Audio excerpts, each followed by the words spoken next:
हम लोग chemical kinetics के अंदर रेट कांस्टेंट को पढ़ने जा रहे हैं। तो रेट कांस्टेंट को समझने के लिए पहले आपको थोड़ा बहुत लॉ ऑफ मास एक्शन के बारे में आइडिया होना चाहिए। जैसे एक बात तो आप याद रखना कि जो लॉ ऑफ मास एक्शन है, law of mass action on एक मिनट, law of mass action is valid. ये वैलिड होता है for elementary reaction. Elementary reaction, अगर तुम्हारे पास कोई एलिमेंट्री रिएक्शन का मतलब क्या होता है? Those reaction which are completed in one step. तो वैसे कोई भी रिएक्शन जो वन स्टेप में कंप्लीट हो जाए वो एलिमेंट्री रिएक्शन है। और आपके पास जो लॉ ऑफ मास एक्शन होता है वो वैलिड फॉर एलिमेंट्री रिएक्शन के लिए ही ओनली होता है। तो इसका मतलब क्या है? लॉ ऑफ मास एक्शन अगर आप नहीं जानते तो इसका देखो मतलब क्या है। सपोज करो कि आपके पास कोई एक एलिमेंट्री रिएक्शन है, ये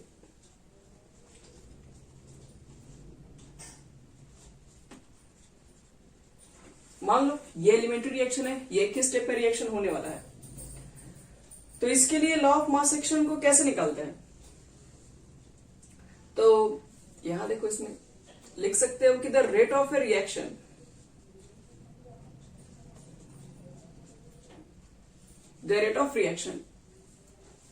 इज, ये लॉ ऑफ मास एक्शन कहता है, is directly proportional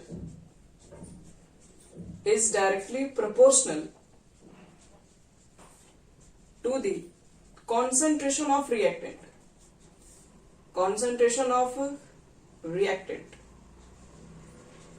raised to the power their stoichiometric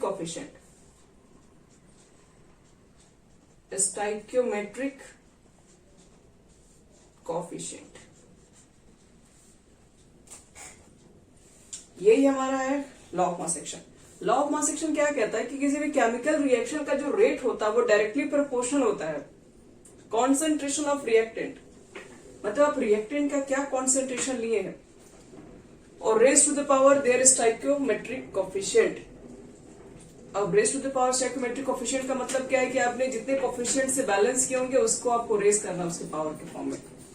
जैसे इसको ऐसे समझो कि रेट ऑफ रिएक्शन कैसे कॉन्सेंट्रेशन ऑफ रिएक्टेंट पे डिपेंड करता है। जैसे मान लो कि तुम्हारे पास, मान लो एक बीकर है और इस बीकर में मान लो कि थोड़े से पेट्रोल है, सपोज करो 5 ml है, इसको तुमको हीट करना, और एक आपके पास बड़े से बीकर है जिसमें 100 ml मान लो आपने पेट्रोल रखा है। दोनों में आग लगा दो, सबसे पूछा जाएगा कि हीट ज्यादा जनरेट कहां पर होगा, तो कहां से आपको ज्यादा एनर्जी प्रोड्यूस होगी? तो जाहिर सी बात है कि जहां पे ज्यादा आप रिएक्टेंट लिए रहोगे, जहां पर कॉन्सेंट्रेशन का अमाउंट बहुत हाई रहेगा, वहां पर ज्यादा हीट जनरेट होगा। थोड़े से अमाउंट है, थोड़ा ही आपके पास हीट जनरेट होगा। तो इसका मतलब है कि कॉन्सेंट्रेशन यहाँ पर क्या है? कॉन्सेंट्रेशन यहाँ पर जो केरोसिन ऑयल है, चाहे पेट्रोल ऑयल है, उसका कॉन्सेंट्रेशन अमाउंट बहुत ज्यादा हाई है, इसलिए यहाँ पर रेट भी फास्ट होगा और यहाँ पर हीट भी जनरेशन क्या होगा? ज्यादा होगा। तो यही चीज यहाँ पर भी कह रहा है कि rate of reaction directly proportional किसके होता है? Concentration of reactant. अब किस तरह के रिएक्टेंट को कितना ले रहे हैं, और raise to the power their stoichiometric coefficient. तो देखो, अगर मान लो अगर हम इसके लिए रेट निकालना चाहें तो रेट का देखो सिंपल सा मीनिंग क्या कहता है law of mass action? Directly proportional होता है इसके, तो कॉन्सेंट्रेशन ऑफ रिएक्टेंट, या फिर आप प्रोडक्ट ले सकते हैं, सिर्फ कॉन्सेंट्रेशन ऑफ रिएक्टेंट ही नहीं, और लॉ ऑफ मास एक्शन। और इसके पावर क्या रहेगा? इसके पावर में आपके पास जो भी कोएफिशिएंट है, स्टोइकियोमेट्रिक कोएफिशिएंट लिख दो। स्टोइकियोमेट्रिक कोएफिशिएंट जैसे N1 हो गया, N2 हो गया, ये सब है, शॉर्ट में लिख देना स्टोइकियोमेट्रिक कोएफिशिएंट। ये मेन डेफिनेशन नहीं है, चलो मेन डेफिनेशन अभी आगे है, इसके बारे में जो पढ़ रहे हैं रेट लॉ पढ़ेंगे, रेट कांस्टेंट भी पढ़ेंगे, वो भी आगे है। तो इसका मतलब है अगर मान लो कि मुझे इसके लिए रेट ऑफ रिएक्शन लिखना पड़े रिएक्टेंट के लिए सिर्फ, तो इसके रेट डायरेक्टली प्रोपोर्शनल होगा कॉन्सेंट्रेशन ऑफ रिएक्टेंट। तो कॉन्सेंट्रेशन यहाँ पर क्या है? ए का कॉन्सेंट्रेशन है, बी का कॉन्सेंट्रेशन है, तो product of concentration of reactant, और जो भी बैलेंसिंग किया रहेगा इन इसको पावर में लिख देंगे। ऐसे हम लोग निकालते हैं रेट। और यहां से अगर आप इस प्रोपोर्शनल को हटाओगे तो क्या होगा? के लगेगा, और यहां पर होगा N1 और यहां पर हो गया N2, और ये क्या होता है? इसी को बोलते हैं रेट कांस्टेंट। ये रेट कांस्टेंट है, इसको वेलोसिटी कांस्टेंट भी बोलते हैं, इसको स्पेसिफिक रेट ऑफ रिएक्शन भी कहा जाता है। अच्छा, देखो हम लोग लॉ ऑफ मास रिएक्शन पहले हम लोग समझते हैं कि सिर्फ एलिमेंट्री रिएक्शन के लिए वैलिड है बस। फिर हम लोग आगे क्या पढ़ते हैं, आगे देखते हैं कि कोई भी आपके पास रिएक्शन का रेट है वो किस पे डिपेंड करता है। रिएक्शन का रेट डिपेंड करता है कि कॉन्सेंट्रेशन ऑफ रिएक्टेंट या प्रोडक्ट कितना लेके चला गया है, उसके ऊपर डिपेंड करता है। हम लोग जो रेट लॉ पढ़ने जा रहे हैं, तो रेट लॉ के अंदर हमारा रेट कांस्टेंट है ना कि हालांकि हेडिंग है, लेकिन पहले उसके लिए रेट लॉ पढ़ना पड़ता है, उसके अंदर ही आता रेट कांस्टेंट। तो रेट लॉ को समझने के लिए, रेट कांस्टेंट को समझने के लिए पहले आपको ये समझना पड़ेगा कि रेट ऑफ रिएक्शन जो है वो किस फैक्टर पर डिपेंड करता है। तो आपको कल बताया था 6 फैक्टर पर डिपेंड करता है, जिसमें से रेट लॉ हम लोग सिर्फ किसके ऊपर पढ़ेंगे, कॉन्सेंट्रेशन ऑफ रिएक्टेंट के ऊपर पढ़ते हैं। यानी कि रिएक्टेंट का कॉन्सेंट्रेशन जितना ज्यादा हाई होगा उतना ही उस रिएक्शन के लिए रेट बहुत ज्यादा हाई होता है। तो अगर कहा जाए कि रेट लॉ है क्या, तो आपको बोलना पड़ता है rate law can be defined as a, पहले तो फॉर एलिमेंट्री रिएक्शन, पहली बात ये है रेट लॉ आपको लिए सिर्फ एलिमेंट्री रिएक्शन के लिए ही डिफाइन होता है, लेकिन उसमें जो स्टोइकोमेट्रिक कोएफिशिएंट है ये थोड़ा सा गड़बड़ है। अगर तुम्हारे पास मान लो कि तुम लॉ ऑफ मास सेक्शन लिखते हो तो कोई प्रॉब्लम नहीं है, ये जो उसके लिए रेट निकालोगे जितना बैलेंसिंग है ना, क्या कर दो उसके पावर में लिख देते हो बस, और यहां से इसका रेट निकालोगे तो ये लिखोगे। हम हाँ रिएक्टेंट लिखोगे या प्रोडक्ट लिखोगे, लेकिन रेट लॉ में नहीं बच्चे लोग, ये सिर्फ तुम्हारे लिए लॉ ऑफ मास सेक्शन के निकालते हैं। लॉ ऑफ मास सेक्शन क्या बोलता है, किसी भी केमिकल रिएक्शन की रेट किसके ऊपर डिपेंड करती है, तो कॉन्सेंट्रेशन ऑफ रिएक्टेंट के ऊपर, और जो भी आपके पास कोएफिशिएंट है उसके पावर को रेज कर दो। जैसे एक और छोटा सा आपको एग्जांपल दे रहे हैं, जैसे मान लो कि तुम्हारे पास ए है, बी है और यहां पर सी है। अगर तुम इसके लिए सिर्फ रेट लिख रहे हो, rate law of mass section सिर्फ रेट लिख रहे हो, तो रेट जो होता है ना डायरेक्टली प्रोपोर्शनल थी कॉन्सेंट्रेशन ऑफ रिएक्टेंट, सिर्फ रिएक्टेंट पे। प्रोडक्ट हमको क्या मतलब है, हमें तो जितना ज्यादा कॉन्सेंट्रेशन ऑफ रिएक्टेंट लेके चलेंगे उतना ही ज्यादा हमारे पास क्या होगा, उतना ही ज्यादा आप देखोगे कि सी का प्रोडक्शन ज्यादा होगा। जैसे ए बी मिलकर अगर सी बन रहा होगा तो ए बी का अगर वैल्यू ज्यादा है तो सी ज्यादा अच्छा बनेगा इसमें। अगर स्टार्टिंग का कॉन्सेंट्रेशन ही बहुत कम लेके चल रहे हैं तो सी की वैल्यू भी बहुत कम आएगी। तो इसका मतलब है कि रिएक्शन ए से ए बी कंबाइन होकर जो सी बना रहा है, मतलब फॉरवर्ड रिएक्शन इसको बोलते हैं। फॉरवर्ड रिएक्शन की रेट हाई कब होगी, जब कॉन्सेंट्रेशन ऑफ रिएक्टेंट ज्यादा लेके चलेंगे। मतलब जो रेट होता है वो डिपेंड करता है कि कॉन्सेंट्रेशन यानी product of concentration of reactant और raised to the power their stoichiometric coefficient. जैसे मान लो कि 2a है प्लस 3b है, 2c प्लस d है। अगर मुझे रेट निकालना है तो रेट का किससे मतलब है, आप कितना लेके चल रहे हैं उससे मतलब है। जितना ज्यादा लेके चलोगे उसका उतना ही रेट फास्ट होगा। तो डिपेंड करता है रेट ऑफ रिएक्शन किसके ऊपर, किसी भी आपके पास एलिमेंट्री रिएक्शन के अंदर जो रेट होती है वो डिपेंड करती है कॉन्सेंट्रेशन ऑफ रिएक्टेंट। तो यहाँ पर a के पावर में 2 लिखोगे, b का पावर में 3 लिखोगे, और याद रखना दोनों के बीच में मल्टीप्लाई होगा। तो इस तरीके से हम लोग के पास क्या होता है कि रेट लॉ एक्चुअल में देखो इसी तरीके से निकाला गया, लेकिन अभी भी रेट लॉ नहीं बता रहे, अभी तो बता रहे कि किसी भी केमिकल रिएक्शन की रेट कैसे लिखते हैं। अगर इसको यहां से प्रोपोर्शनल डालोगे तो कांस्टेंट लगाना पड़ जाएगा। एक सिंपल से एक और रिएक्शन देखो तुम लोग, जैसे मान लो कि आपके पास H2 है प्लस I2 है, रिएक्शन करके मान लो बना लिया 2HI। तो इसके लिए अगर आपको रेट लिखना होगा क्या लिखेंगे रेट, तो डायरेक्टली प्रोपोर्शनल लिखोगे। H2 का कॉन्सेंट्रेशन I2 के कॉन्सेंट्रेशन जितने हाई रहेंगे इसी के अकॉर्डिंग इसका रेट निकल के आता है। और यहां से कांस्टेंट को हटाओगे, प्रोपोर्शनल का हटाओगे तो कोई कांस्टेंट यूज करना पड़ेगा।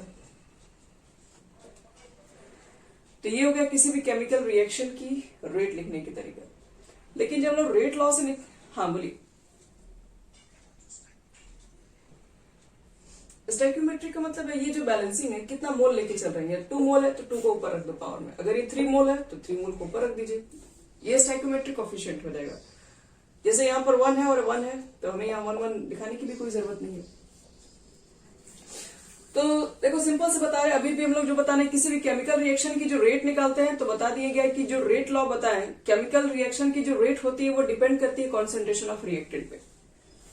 लेकिन देखो प्रॉब्लम कहां पर है, प्रॉब्लम बस रेट लॉ के अंदर ये है, हम लोग जब लॉ ऑफ मास सेक्शन से जो रेट पढ़ते हैं वो तो जितना स्टोइकोमेट्रिक कोएफिशिएंट रहता है उसके पावर में लिख देते हैं। लेकिन जो हम लोग रेट लॉ पढ़ते हैं वो रेट लॉ के अंदर जो किसी भी केमिकल रिएक्शन से जो रेट निकालते हैं वो स्टोइकोमेट्री के कोएफिशिएंट के इक्वल हो, ये कोई जरूरी नहीं है। देखो इसका मतलब क्या हो रहा है, अभी तक हम किसी चीज का डेफिनेशन नहीं लिखवाएंगे, डेफिनेशन लिखवाएंगे तब आपको सब समझ में, अभी आपको सिर्फ देखना है यहाँ पे जो जो बात बता रहे हैं। जैसे यहाँ देखो इसमें, जैसे मान लो 2a है प्लस 3b है, एरो के बाद 4c है। अगर क्वेश्चन में क्या गया कि ये एक एलिमेंट्री रिएक्शन है, अगर बोल दिया क्वेश्चन में, तब अगर एलिमेंट्री रिएक्शन है तो इसका जो रेट होगा बिना सोचे आप लिख सकते हैं कि a के पावर में 2 और b के पावर में 3, यही इसका रेट होगा बस, अगर एलिमेंट्री रिएक्शन होगा तब। लेकिन किसी क्वेश्चन में नहीं लिखा है कि ये एलिमेंट्री रिएक्शन है। अगर मान लो कि एलिमेंट्री रिएक्शन अगर नहीं कहे तो फिर उसका रेट कैसे निकालेंगे, तो उसका जो रेट होगा वो के लिखोगे, भले ही बैलेंसिंग किया उससे कोई फर्क नहीं पड़ता है, आपको क्या करना पड़ेगा, एम ही लिखना पड़ेगा और इसके पावर एन लिखना पड़ेगा, जब तक कि क्वेश्चन में कह के नहीं दे दे कि ये एलिमेंट्री रिएक्शन है। अगर एलिमेंट्री रिएक्शन नहीं है तो आपको कोई भी रिएक्शन के लिए रेट निकालोगे तो ये स्टाइकोमेट्रिक कोएफिशिएंट देख के पावर में मत लिख देना, ये तभी लिख सकते हैं जब क्या होना चाहिए, एलिमेंट्री रिएक्शन हो। जैसे देखो यहाँ पे बोलिए, नहीं बता दो रहे, कॉन्सेंट्रेशन ऑफ रिएक्टेंट पे से डिपेंड करेगा। प्रोडक्ट से क्या मतलब, हम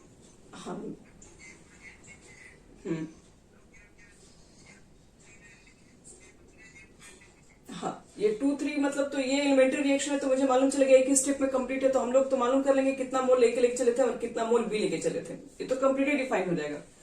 लेकिन अगर मान लो क्वेश्चन में नहीं लिखा है कि एलिमेंट्री रिएक्शन है, वो तो कॉम्प्लेक्स रिएक्शन हो सकता है, और कॉम्प्लेक्स रिएक्शन तो मोर देन 2 स्टेप 3 स्टेप भी होता है, तो इसलिए एग्जैक्ट इसका मोल कितना है तो इस रिएक्शन से देख के नहीं मालूम चल पाएगा हम लोग को। तो उस कंडीशन में एम और एन की वैल्यू को निकालने के लिए हम लोग एक्सपेरिमेंटली यूज करेंगे, एक्सपेरिमेंटली उसको डिटरमाइन करना पड़ता है। अब एक्सपेरिमेंटली कैसे डिटरमाइन करेंगे, तो इसके लिए आपके पास एक्सपेरिमेंट 1, एक्सपेरिमेंट 2, एक्सपेरिमेंट 3 करके क्वेश्चन में दिया रहेगा, उसके अकॉर्डिंग आपको फाइंड करना पड़ता है, जिसको हम ऑर्डर ऑफ रिएक्शन कहते हैं। अभी हम लोग उसको सीखेंगे आगे। अभी तो आपको सिर्फ ये बता रहे हैं कि किसी भी केमिकल रिएक्शन के लिए जब आप रेट निकालेंगे तो पहले तो वो कॉन्सेंट्रेशन ऑफ रिएक्टेंट पर डिपेंड करता है। अगर वो एलिमेंट्री रहेगा तो स्टाइकोमेट्रिक कोएफिशिएंट उसके पावर में लिख देंगे। अगर वो स्टाइकोमेट्रिक कोएफिशिएंट ये एलिमेंट्री रिएक्शन नहीं बोला है तो आप ये वैल्यू एम और एन लिखेंगे, या एक्स वाई जो भी रखना रखो, क्योंकि इसकी वैल्यू हमें पता ही नहीं है। एक्चुअल में ये ए कितना लेके चला गया है पूरे रिएक्शन के अंदर वो नहीं पता है, तो इसलिए एम और एन लिख के छोड़ देंगे। जैसे मान लो कि सपोज करो मेरे पास PCl3 है और Cl2 है और PCl5 बना रहा है, और इस रिएक्शन के लिए मुझे रेट निकालना है, और क्वेश्चन में ऑलरेडी कहीं कहा नहीं है कि एलिमेंट्री रिएक्शन है या नहीं है, तो आप क्या लिखेंगे, पहले तो क्या लिखोगे ही, कॉन्सेंट्रेशन ऑफ रिएक्टेंट तो लिखना है, product of concentration of reactant. लेकिन ये जो 1-1 दिख रहा है तो यहाँ 1-1 नहीं लिख देंगे हम लोग, ये एलिमेंट्री रिएक्शन अगर नहीं बोला है किसी रिएक्शन में तो एक्स वाई लिख देना, और आपको एक्स वाई की वैल्यू को निकालना पड़ेगा। अब एक्स वाई की वैल्यू को कैसे निकालेंगे, तो वो निकालने के लिए आपके पास एक्सपेरिमेंट किया हुआ रहेगा, वो बुक में बताएंगे तो समझ में आ जाएगा, मेरे पास में सब चीजें दी हुई रहती है। तो चलो थोड़ा सा हम लोग इसके बारे में थोड़ा सी डेफिनेशन लिख ले रहे हैं कि रेट लॉ होता क्या, फिर उसके बाद रेट कांस्टेंट क्या होता है, और उसको कैसे फाइंड करते हैं, किस किस फैक्टर पर डिपेंड करता है, वो सब सारी चीजों को अब पढ़ने जाए। तो लिखो, सबसे पहले लिखना हम लोग का है रेट लॉ। अभी जो आप जितनी बातें सीख रहे थे वो सब रेट लॉ के अंदर आता है।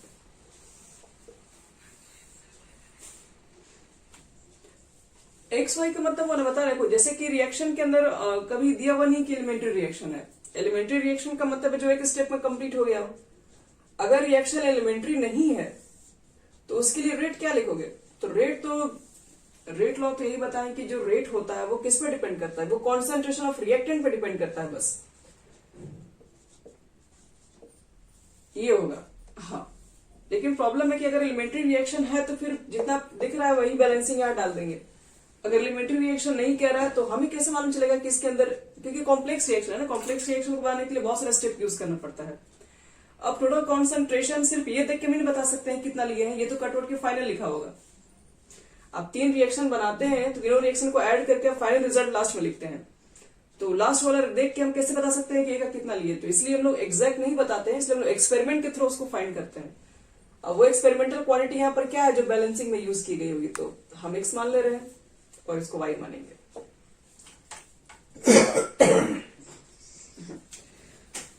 चलो अब देखो, तुम लोग को यहीं पे बता रहे हैं, वहीं से स्टार्ट करो रेट लॉ के बारे में। रेट लॉ किसे कहते हैं, लिखो rate law can B, rate law can B directly written for elementary reaction.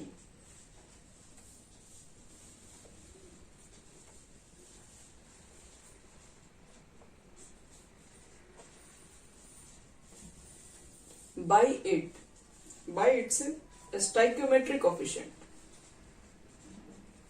Stoichiometry. But अगर वो एलिमेंट्री रिएक्शन नहीं है, but if the reaction is not elementary, but the reaction is not elementary, then we need experimental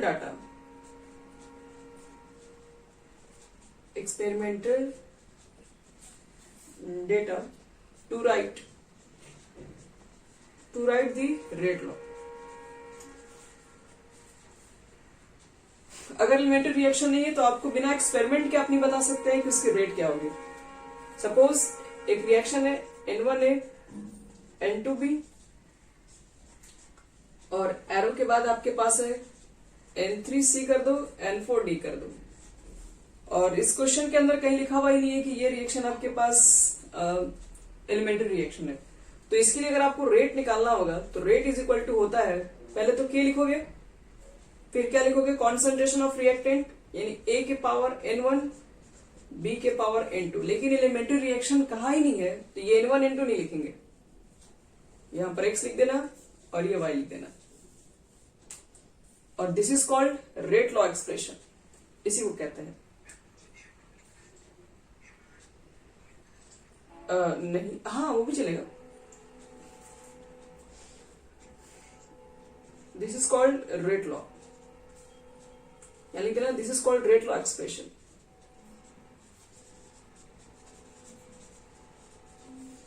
यही तुम्हारे पास final होता है rate law. Last में देना this is called rate law expression. और अगर कोई पूछे एक्स क्या है तो एक्स होता है order with respect to A, और बी है वाई क्या है तो order with respect to Y.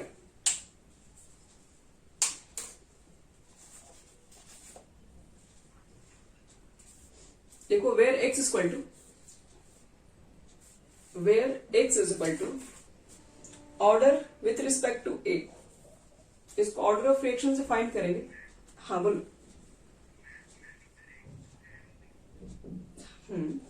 X है एंड वाई क्या है, तो एक्स वाई की वैल्यू जो रहती है वो N1 N2 के इक्वल हो भी सकती है और नहीं भी हो सकती है, क्योंकि उसके लिए हमको एक्सपेरिमेंटल डाटा चाहिए. तो इसलिए बता रहे हैं कि एक्स क्या रिप्रेजेंट कर रहा है यहाँ पे. तो लिखो where x is equal to, x बता रहा है आपके पास order with respect to A, and y is equal to order with respect to b.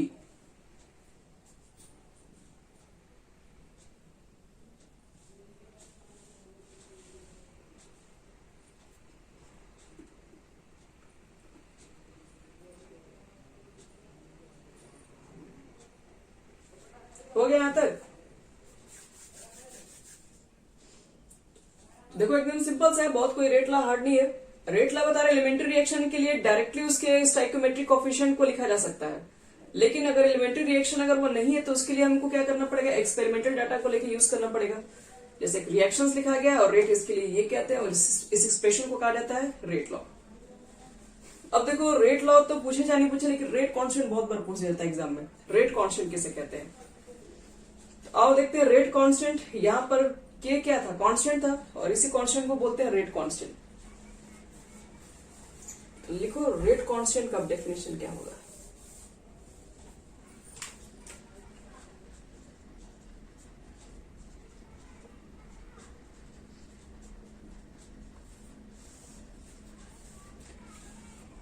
Rate constant को देखो समझने के लिए क्या करना पड़ेगा. सबसे पहले आपके पास तो रेट जो दिया है उसको लिख लो. के लिखा हुआ है a to the power x b to the power y. तो हमें अगर रेट कांस्टेंट निकालना है किसे कहेंगे, तो हम क्या कर रहे हैं कि molar concentration A and B को 1 मान ले रहे हैं।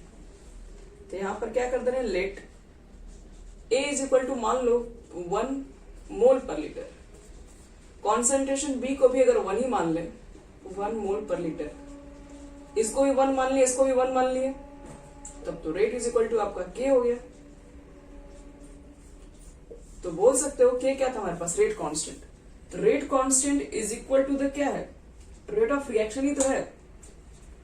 Rate constant equal to the rate of reaction, लेकिन ये दोनों इक्वल हुआ कब, तो when concentration of reactant is taken as 1 mole per litre.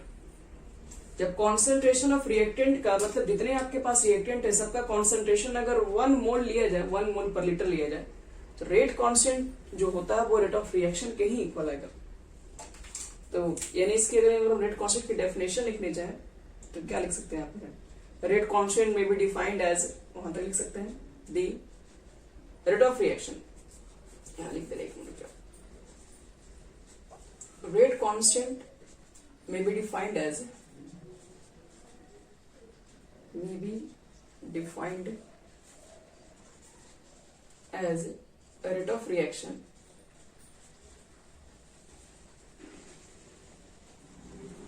may be defined as rate of reaction when, कब ये rate of reaction के इक्वल हो गया, तो when लिखोगे when the molar concentration of each reactant is taken as unity। Unity का मतलब 1, और हम देख लिए कि हम लोग यूनिटी लेके चल रहे हैं, 1 लेके चल रहे हैं, मतलब फिक्स वैल्यू लेके चल रहे हैं। तो that is why rate constant is also called specific reaction rate. यहां पे लिख दे रहे हैं। इसमें एक चीज और भी कभी कभी क्वेश्चन क्या आता है, मतलब आपका तो खैर यही डिफिनेशन हो गया, लेकिन कभी कभी आपसे क्वेश्चन पूछ सकता है कि रेट कांस्टेंट को क्यों स्पेसिफिक रेट रिएक्शन रेट कहते हैं। तो देख रहे हैं कि स्पेसिफिक का मतलब क्या हो, किसी चीज फिक्स वैल्यू के लिए। तो देख रहे हो कि जब इस दोनों के वैल्यू फिक्स कर रहे हैं तभी तो ये वैल्यू इसके इक्वल आ रहा है। तो लिख देना that is why rate constant is also called a specific reaction rate, a specific reaction rate। ये पूछेगा तब, ऐसे नहीं करेंगे।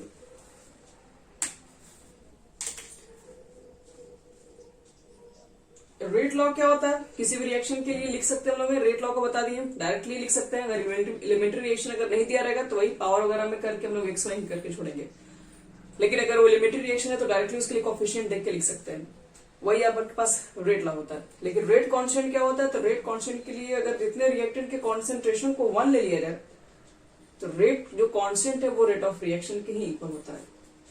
बस यही था इसके अंदर सारी चीजें। अब लोगों को याद रखना एक चीज और कि रेट लॉ जो होता है, पहली बात कि वो एक्सपेरिमेंटली क्वांटिटी है, वो एक्सपेरिमेंट करके निकाला गया है, उसको आप देख के नहीं बता सकते हैं कि हाँ इसकी रिएक्शन की जो रेट होगी वो इस पेज पे होगी, 2 और 3 रख देंगे अपने मन से, नहीं रख सकते। तो एक चीज, 2 बातें इसमें पहले लिखवा दे रहे हैं, उसको अच्छे से नोट कर लेना। रेट लॉ जो होता है is experimentally quantity, experimentally determined. Rate law को बिना एक्सपेरिमेंट किए ऐसे आप नहीं बता सकते कभी भी।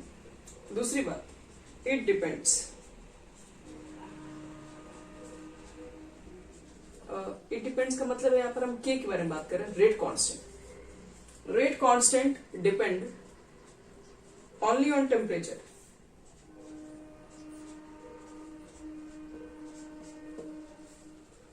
सिर्फ टेम्परेचर पर ही के की वैल्यू डिपेंड करेगी, क्योंकि रेट कांस्टेंट है, एक तरीके से सिर्फ कांस्टेंट वैल्यू है तो कहोगे कि फिर तो चेंज होना नहीं चाहिए, लेकिन ये सिर्फ टेम्परेचर के ऊपर काम करता है, बाकी किसी चीजों को चेंज करने से चेंज नहीं होगा। ये रेट कांस्टेंट टेम्परेचर पर डिपेंड करता है ओनली। रेट लॉ जो हम लोग निकालते हैं वो एक एक्सपेरिमेंटल क्वांटिटी है, बिना एक्सपेरिमेंट देख के हम नहीं बता सकते हैं कि किसी भी रिएक्शन की रेट नहीं लिख सकते हैं। जैसे अगर हमारे पास 3A प्लस 2B है और एरो के बाद 4C है, हम बोलेंगे इसके लिए आप रेट लिख के दिखाइए, इसके लिए रेट लॉ का एक्सप्रेशन लिखो। तो रेट लॉ आप इतना तो लिख देंगे, क्या लिखोगे, कॉन्सेंट्रेशन ए और कॉन्सेंट्रेशन बी का प्रोडक्ट। अभी 3 और 2 पावर होगा ये आप नहीं बता सकते हैं, ये XY ही लिखेंगे हम लोग जब तक ये क्वेश्चन में कुछ ना बोल दे। एक्सपेरिमेंट ये एलिमेंट्री रिएक्शन है, तब तक आपको हमेशा XY ही लेके चलना है, चाहे यहाँ पर 3 और 2 कुछ भी दिखता हो। चलो ये हमारा था रेट लॉ कंप्लीट हो गया, रेट कॉन्स्टेंट भी कंप्लीट हो गया। अब नेक्स्ट एक टॉपिक है जिसको बोलते हैं मॉलिक्यूलरिटी ऑफ रिएक्शन।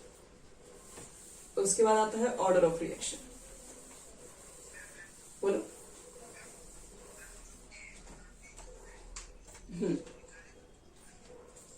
अच्छा ये जो लास्ट में लिखे थे 2A प्लस 2, अच्छा एक मिनट। फर्स्ट में हमारे पास रिएक्शंस क्या था, रिएक्शन एक बार बोल दीजिए तो क्या था, Na करके था।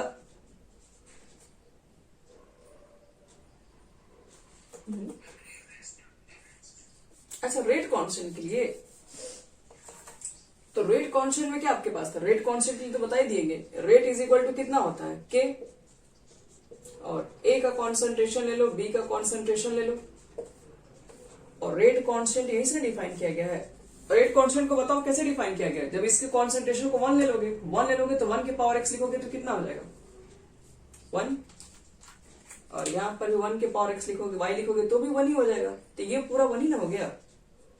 तो इसलिए तो रेट कांस्टेंट इक्वल हो गया रेट ऑफ रिएक्शन के। तो डेफिनेशन में हार्ड नहीं है, बोल सकते हो rate constant is equal to the rate of reaction when concentration of reactant is taken as 1। हमको इसके पावर के ऊपर क्या फर्क पड़ता है, पावर कुछ भी है, 1 के पावर कुछ भी रखोगे।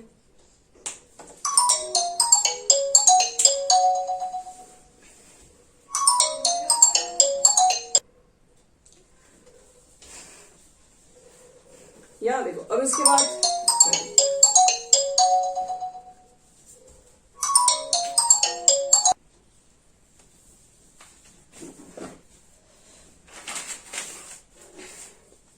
लिखो एंडिंग सब लोग। रेट कांस्टेंट हमारा हो गया कंप्लीट। अगला टॉपिक है molecularity.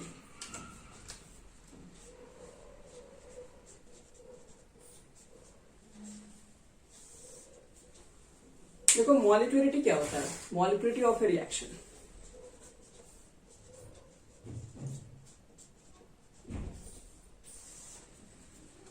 Molecularity of A reaction, एक रिएक्शन के लिए मॉलिक्यूलरिटी का क्या मतलब है, तो पहले समझते हैं इसमें। अभी आप लोग एक टॉपिक को पढ़ेंगे, जैसे कि अभी इसको समझने के लिए एक टॉपिक है जो कि बहुत आगे पढ़ने के लिए आपको मिलेगा, जिसका नाम है कॉलिजन थ्योरी।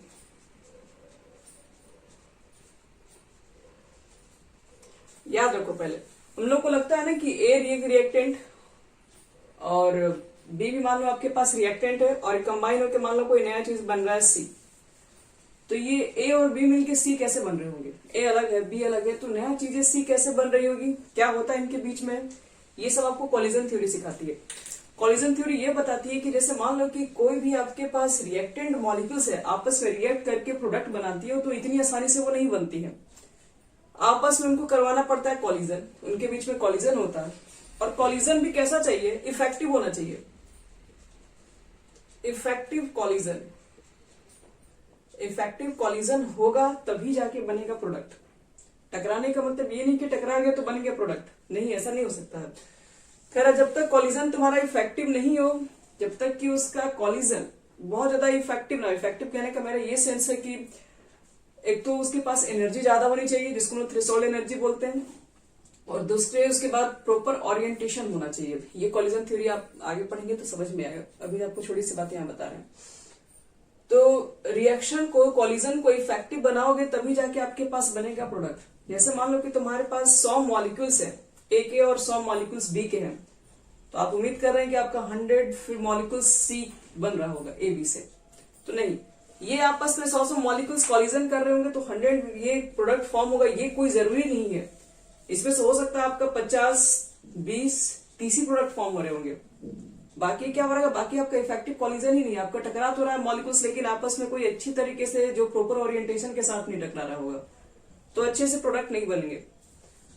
तो मॉलिक्यूलिटी तुम्हारे पास यही कहती है कि किसी भी रिएक्शन मॉलिक्यूल्स के अंदर, किसी भी रिएक्शंस के अंदर अगर हमें प्रोडक्ट बनाना है, किसी भी रिएक्शंस के अंदर मान लो कि एक रिएक्टेंट को प्रोडक्ट के अंदर कन्वर्ट करना है, तो पहले मॉलिक्यूल्स को करवाना पड़ता है कॉलिजन, और कॉलिजन भी कैसा है, इफेक्टिव कॉलिजन, और इफेक्टिव कॉलिजन के दौरान ही बनता है प्रोडक्ट। सारे कॉलिजन इफेक्टिव हो ये कोई जरूरी नहीं है। आप 100 मॉलिक्यूल्स लेके चले होंगे तो 100 मॉलिक्यूल्स प्रोडक्ट में कन्वर्ट हो जाए, ये भी कोई जरूरी नहीं है। वही मॉलिक्यूल्स प्रोडक्ट में कन्वर्ट हो पाती है जिसका कॉलिजन बहुत इफेक्टिव रहता है। इफेक्टिव का मतलब है कि कोई भी मॉलिक्यूल्स को आपस में मान लो कि जुड़ना है, ठीक है, ए और बी को आपस में कोलाइड करना है। कोलाइड करने के लिए उसकी कुछ एनर्जी चाहिए होगी, अगर एनर्जी कम होगी तो फिर सी भी नहीं बन पाएगा। सी को भी बनने के लिए क्या चाहिए, एक मिनिमम एनर्जी फिक्स होती है कि अगर मॉलिक्यूल्स टकराने के बाद इतनी एनर्जी गेन कर लेता है तभी जाके आपके पास सी प्रोडक्ट फॉर्म हो सकता है। अदरवाइज जिसकी एनर्जी कम होगी, मान लो टकराने के बाद भी किसी की एनर्जी क्या रहती है, बहुत कम हो जाती है, किसी की बहुत तेजी से बढ़ जाएगी। तो हर तरीके से कॉलिजन थ्योरी में हम लोग इस चीज को एक्सप्लेन करते हैं कि सारे मॉलिक्यूल्स आपस में टकराने के बाद प्रोडक्ट जो फॉर्म करेंगे कोई जरूरी नहीं, इफेक्टिव कॉलिजन ही, इफेक्टिव मॉलिक्यूल्स ही यानी कि इफेक्टिव कॉलिजन ही प्रोडक्ट बना पाते हैं। तो इसका मतलब ये है कि कोई भी रिएक्शन में, किसी भी रिएक्शन में टोटल नंबर ऑफ मॉलिक्यूल्स जो कि प्रोडक्ट फॉर्म कर पाती हैं, उसी को हम लोग कहते हैं कि मॉलिक्यूलिटी ऑफ रिएक्शन वही आपके पास है। मॉलिक्यूलिटी ऑफ रिएक्शन का मतलब है कि एक रिएक्शन मॉलिक्यूल्स के अंदर, एक रिएक्शन के अंदर जितने मॉलिक्यूल्स उस रिएक्शन उसको प्रोडक्ट में कन्वर्ट करने के लिए यूज किए हैं, जिसका इफेक्टिव कॉलिजन रहा हो, उसको बोलते हैं मॉलिक्यूलिटी ऑफ रिएक्शन।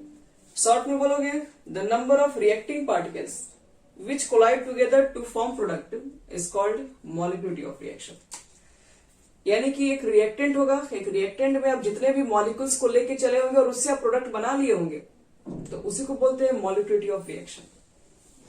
यानी कि देखो शॉर्ट में एक लाइन लिख दे रहे हैं, the number of reacting particles,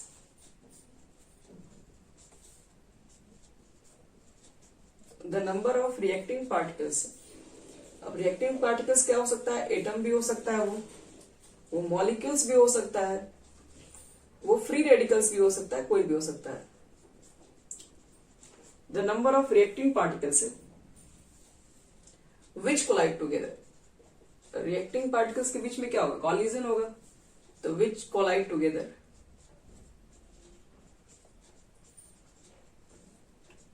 to form product, to form product.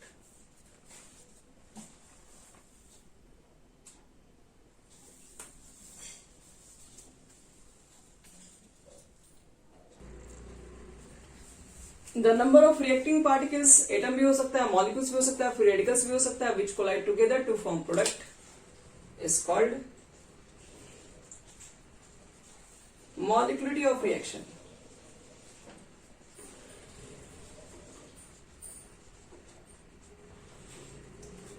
एक रिएक्शन में